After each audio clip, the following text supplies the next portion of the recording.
Jake Sullivan was having a normal day. He sat in the captain's chair of his cargo ship, the Golden Horizon, drinking coffee and watching the stars pass by. Jake had been flying through space for 15 years. He knew the trade routes well. He knew which planets were safe and which ones to avoid. Today should have been easy. Just another trip carrying supplies from one colony to another, but then the alarm started screaming. Jake sat up fast. His coffee spilled across the control panel. The ship's computer was flashing red warnings everywhere. Something big was coming toward them. Something really big. Linda Martinez ran onto the bridge. She was Jake's first officer and had worked with him for 7 years. Her face was pale.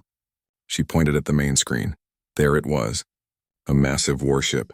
It was dark red and covered in sharp edges. Jake felt his stomach drop. He recognized that ship design. It belonged to the Krylaxians. The Krylaxians were bad news. Everyone in the galaxy knew that.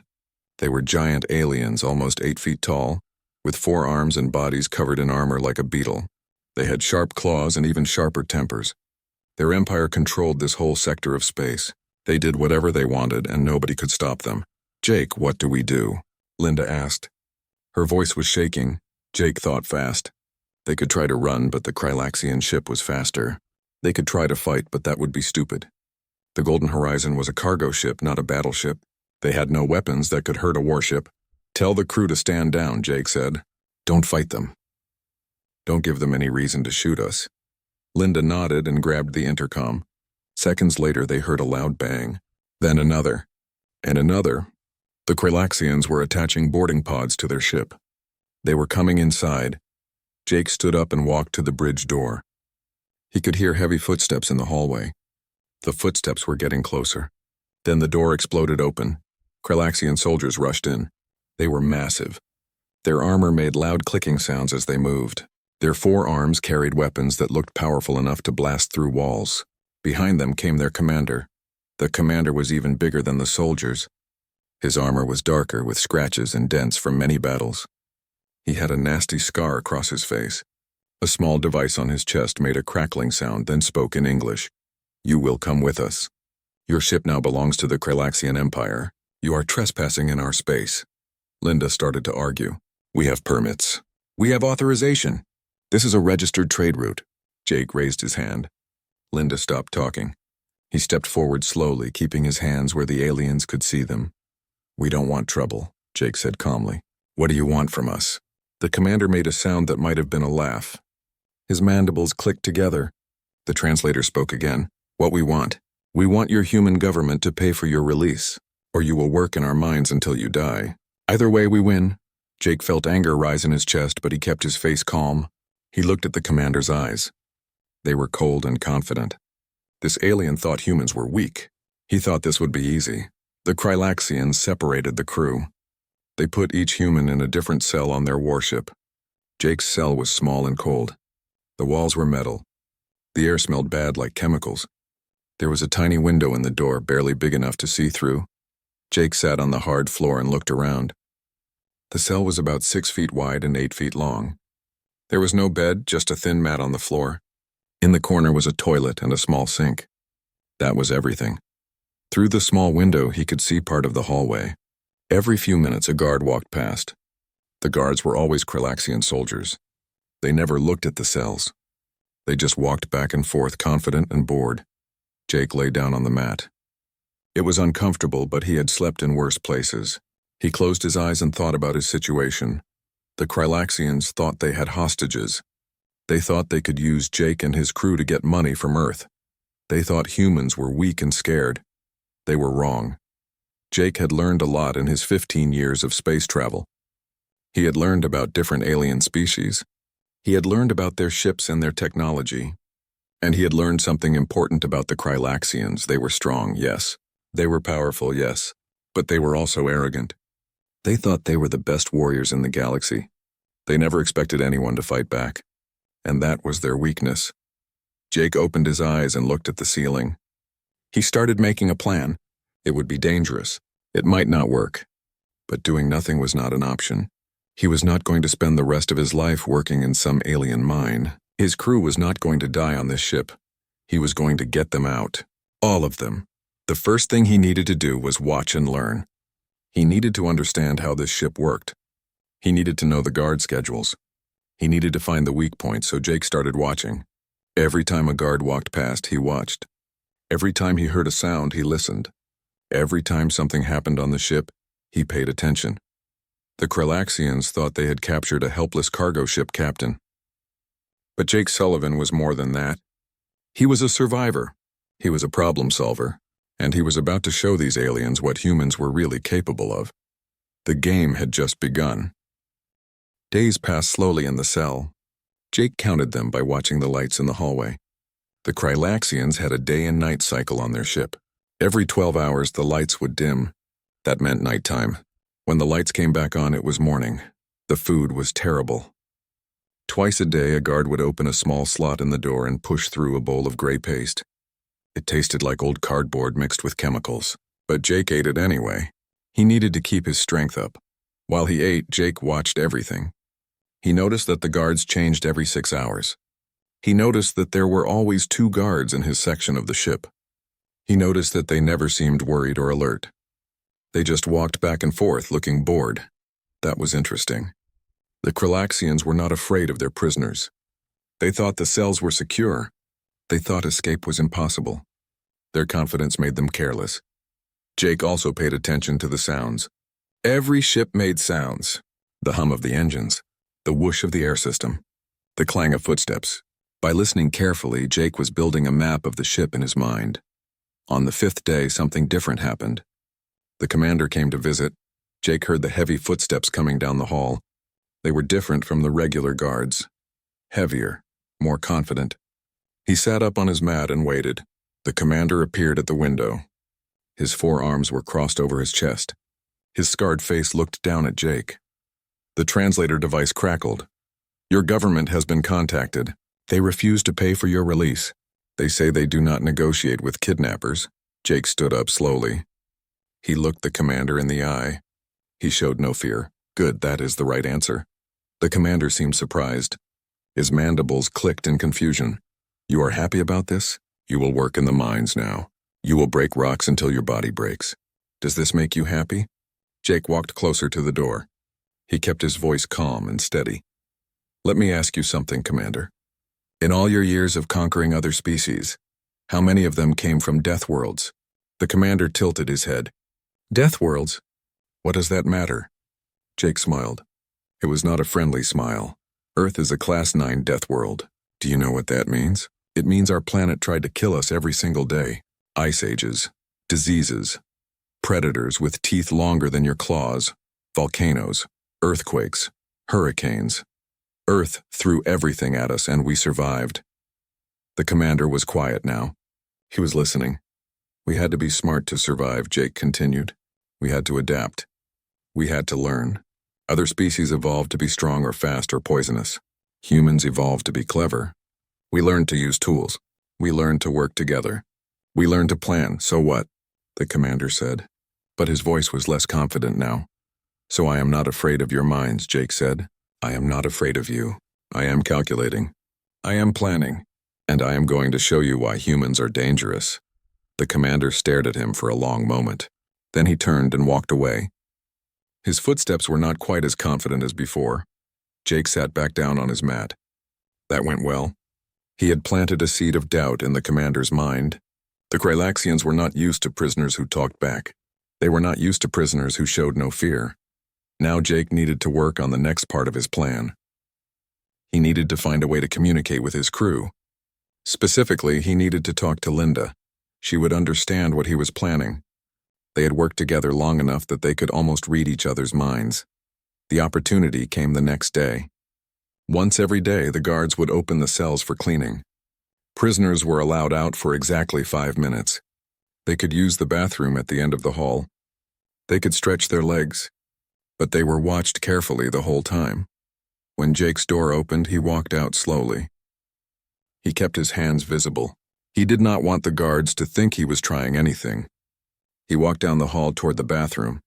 As he walked, he glanced at the other cell doors. Most of them had small windows. In one of those windows, he saw a face. It was Linda. Jake had an idea. Years ago, when they first started working together, He and Linda had learned some basic hand signals. They used them when they needed to communicate quietly during dangerous situations. It was like a secret language. As Jake walked past Linda's cell, he made a quick signal with his hand. It was small enough that the guards did not notice. The signal meant wait and be ready. He saw Linda's eyes widen slightly. Then she gave a tiny nod. She understood. Jake went to the bathroom and came back. The guard pushed him into his cell and locked the door. But now Jake felt better. Linda knew something was coming. She would be ready to help when the time came. That night, Jake lay on his mat and thought about everything he had learned. The guard schedule, the layout of the ship, the arrogance of the Krylaxians. He thought about his crew and their skills. Linda was smart and quick. Carlos, their engineer, knew everything about ships. Alex, their communications officer, could hack almost any system. If Jake could get them all out of their cells, they had a chance. Not a great chance, but a chance. 7 humans against 200 Krylaxian warriors. It sounded impossible, but Jake remembered something his grandfather used to say. His grandfather had been in the military. He had fought in wars. He used to tell young Jake stories about battles. The biggest army does not always win, his grandfather would say. Sometimes the smartest army wins. Sometimes the most determined army wins. Never give up just because the odds look bad. Jake smiled in the darkness. His grandfather would be proud of him. He was not giving up. He was planning. And soon, very soon, the Krylaxians were going to learn a hard lesson. Never underestimate a human with a plan. Jake knew he did not have much time. Every day they traveled closer to the Krylaxian labor camps. Once they arrived there, escape would be almost impossible. He needed to act while they were still on the ship. He had been watching and learning for over a week now. He knew the guard patterns. He knew when they changed shifts. He knew that during the artificial night cycle, there was a brief moment when the hallway was watched only by cameras and sensors. That was his window, about 90 seconds when no guards were walking the halls. Just automated systems watching for trouble. Jake had noticed something important about those sensors. They were designed to detect Krylaxians. The Krylaxians were big and moved heavily. The sensors looked for large, fast movements. But what if someone moved very slowly? What if someone was much smaller than a Krylaxian? Would the sensors still detect them? It was a guess. It might be wrong. But Jake thought he was right. The Krylaxians were arrogant. They never imagined anyone would try to escape. So their security systems were good, but not perfect. There was another thing Jake had learned during his years in space, something useful. Years ago, he had met an old Krylaxian named Vexthor. This alien was different from other Krylaxians. He had been kicked out of the Empire for speaking against the government. Vexthor lived alone on a remote station. He repaired ships for money. Jake had hired him once to fix the Golden Horizon's engines. While they worked, Vexthor had talked. He told Jake about Krylaxian ships and their weaknesses. The biggest weakness was the power system. Unlike human ships that had backup systems and multiple power sources, Krylaxian ships used one main power line. It ran down the center of the ship like a spine, everything connected to it. Engines, weapons, life support, everything. If you could damage that main power line, the whole ship would fail. It was efficient when working, but dangerous if something went wrong.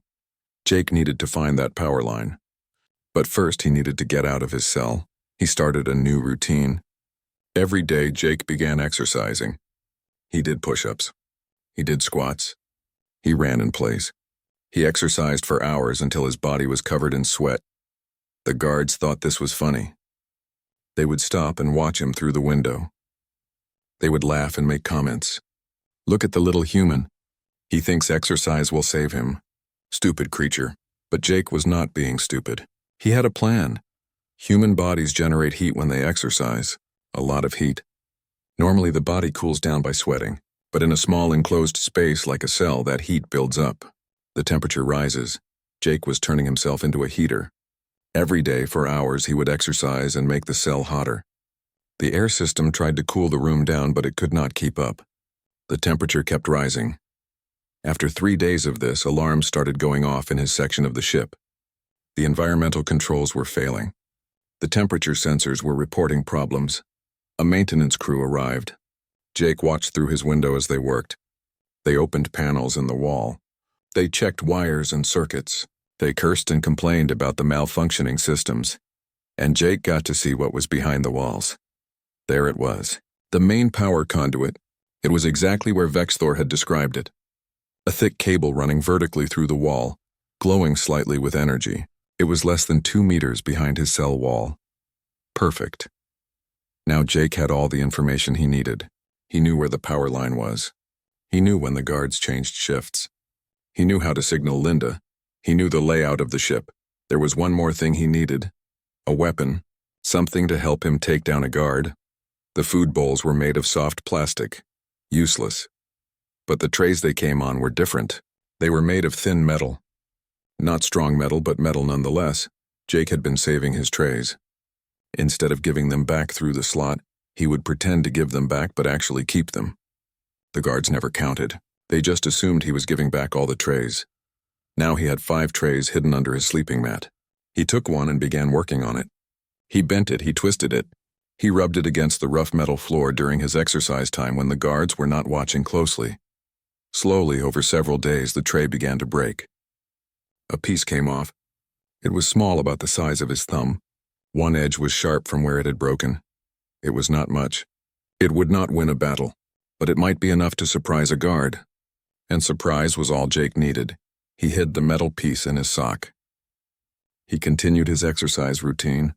He continued to watch and wait. Everything was ready. That night, Jake lay on his mat and went over the plan one more time. It was risky. So many things could go wrong. If the sensors detected him, alarms would sound. If the guard was faster than expected, Jake would be killed.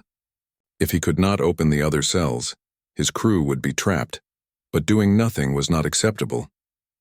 The Krylaxians thought humans were weak. They thought Jake and his crew were helpless prisoners. Tomorrow night, Jake was going to prove them wrong. Tomorrow night, the Krylaxians were going to learn what humans were really made of. Tomorrow night, everything would change. The next night came. Jake felt surprisingly calm. He had checked his plan 100 times in his mind. He knew what to do. Now he just needed to do it. He waited for the lights to dim. The artificial night cycle began. The hallway outside his cell got darker. He could hear the guards finishing their shift, their heavy footsteps moving away. Jake counted in his head. 1 minute, 2 minutes, 3 minutes. The new guards would be starting their shift now, but they would begin at the far end of the corridor. That gave him his window. He took the metal shard from his sock. It felt small in his hand. He walked to the cell door. The energy barrier hummed softly, a field of crackling energy that would shock anyone who touched it. Jake took a deep breath. This was going to hurt. He pressed his hand against the barrier. Pain exploded through his body. Every muscle locked up. His teeth clenched together. He could smell his skin burning. But he held his hand there for 3 full seconds, then pulled back and fell to the floor. He screamed. Not because he wanted to, but because his body forced him to. The pain was incredible, but Jake had known it would hurt. Humans could survive higher electrical voltage than Krylaxians. Their skin was thicker. Their nervous system was different. What would kill a Krylaxian would only injure a human badly. He heard alarms going off. The sensors detected his fall. They registered it as a medical emergency. Perfect. Footsteps approached. Heavy and fast. Jake lay still on the floor, his eyes closed. His hand was burned, but he ignored the pain. He gripped the metal shard tightly. The energy barrier shut off. The door opened. A guard stepped inside. Jake moved. He had been lying with his burned hand hidden.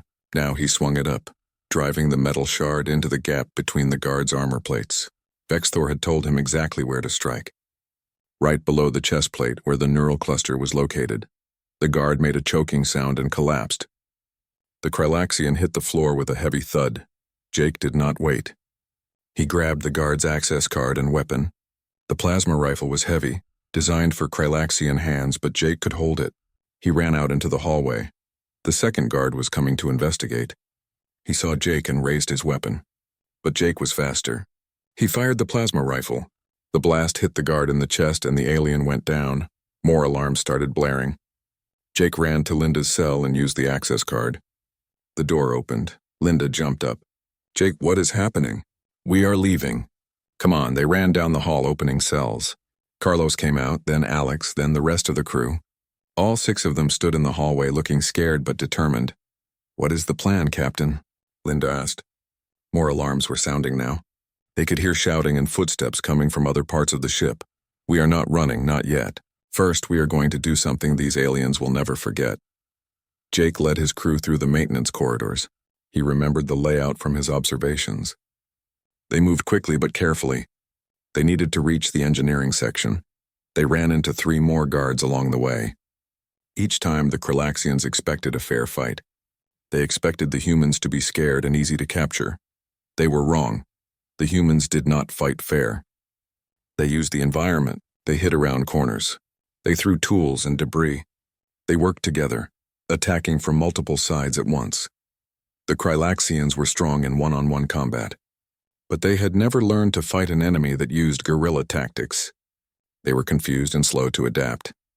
Finally, they reached the engineering section. The door was locked, but Alex was good with computer systems. He hacked the control panel in less than 2 minutes. The door slid open. Inside was the main power conduit.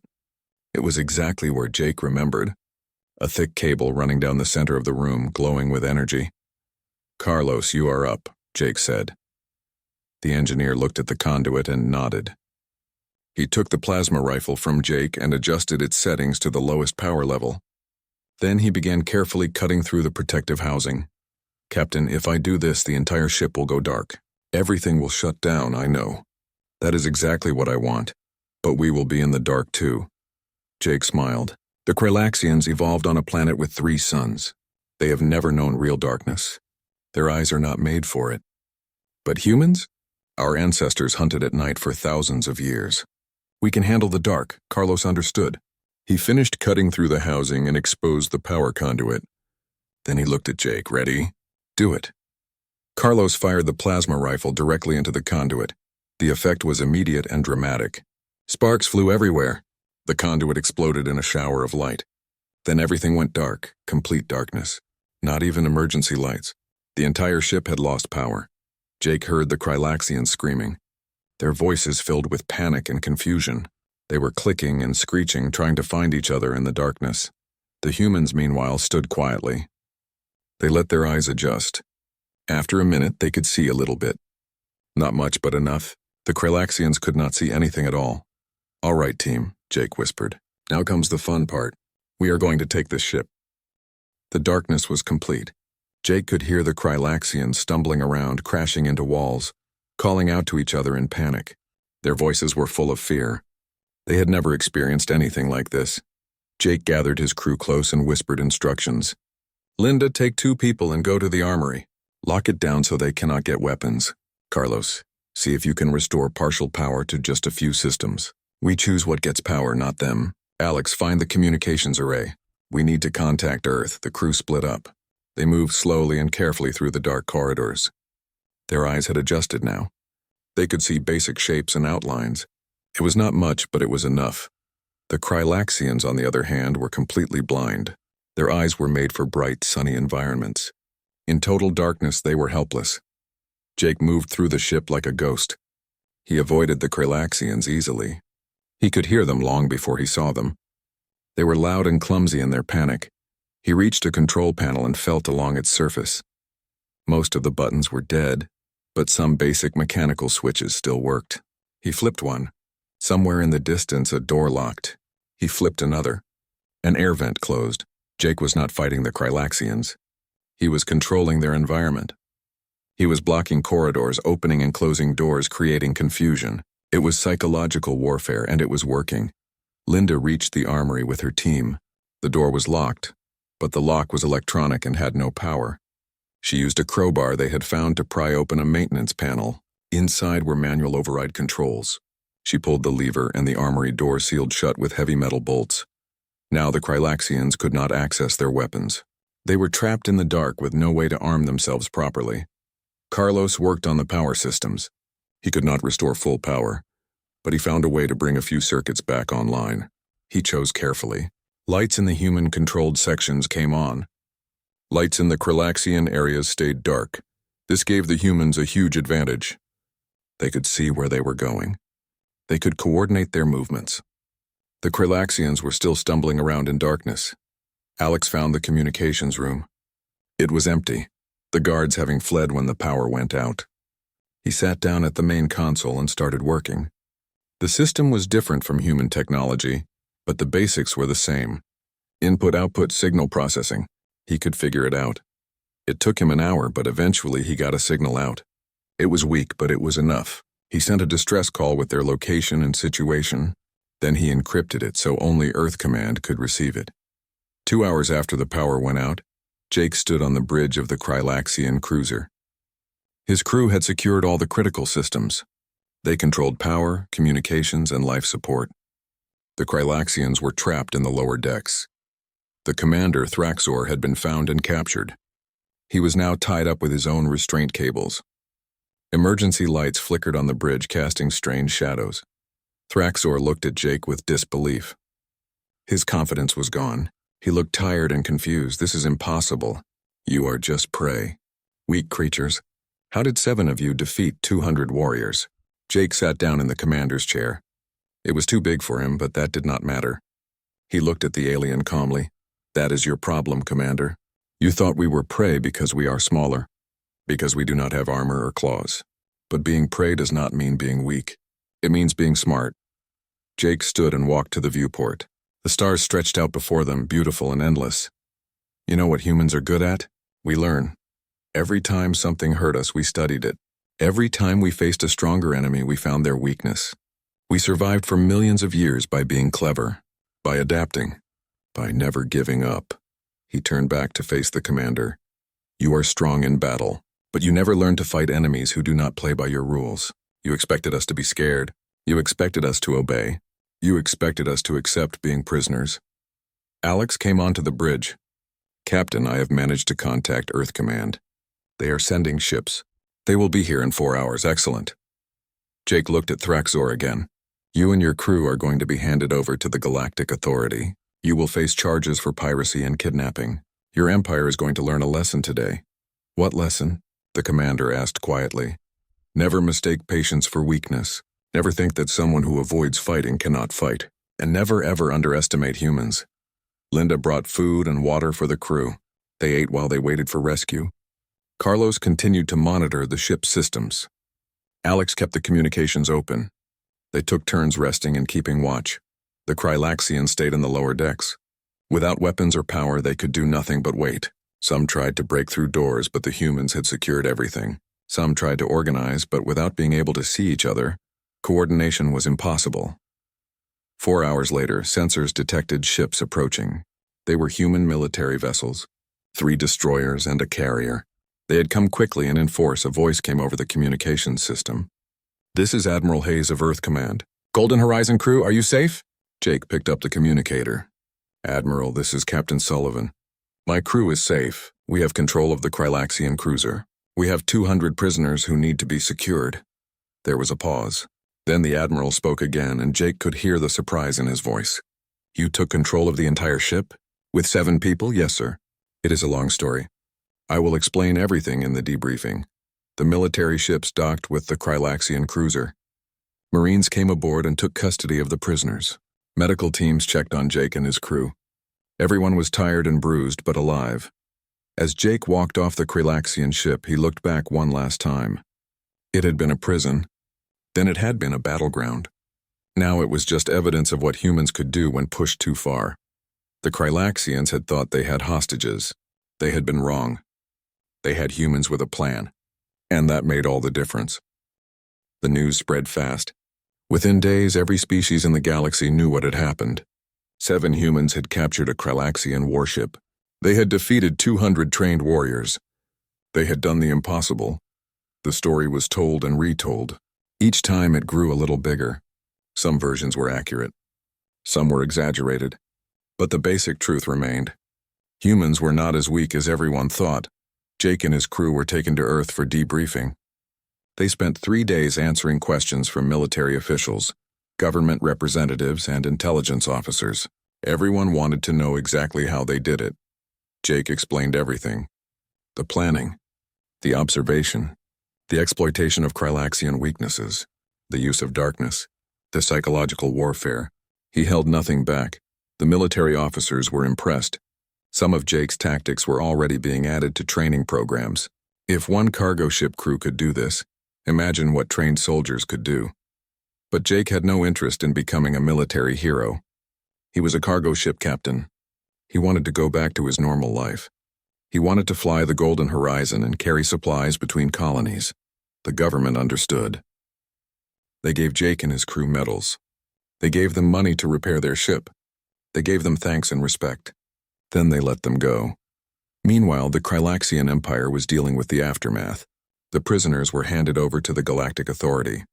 Thraxor and his crew faced trial for their crimes. The evidence was overwhelming. They were found guilty. But the real punishment for the Krylaxians was not the trial. It was the shame. Their reputation as invincible warriors was destroyed. Every species in the galaxy now knew they could be beaten. Their empire's power was based on fear, and that fear was gone. The Krylaxian government made a decision. They would release all human prisoners immediately. They would withdraw from disputed territories.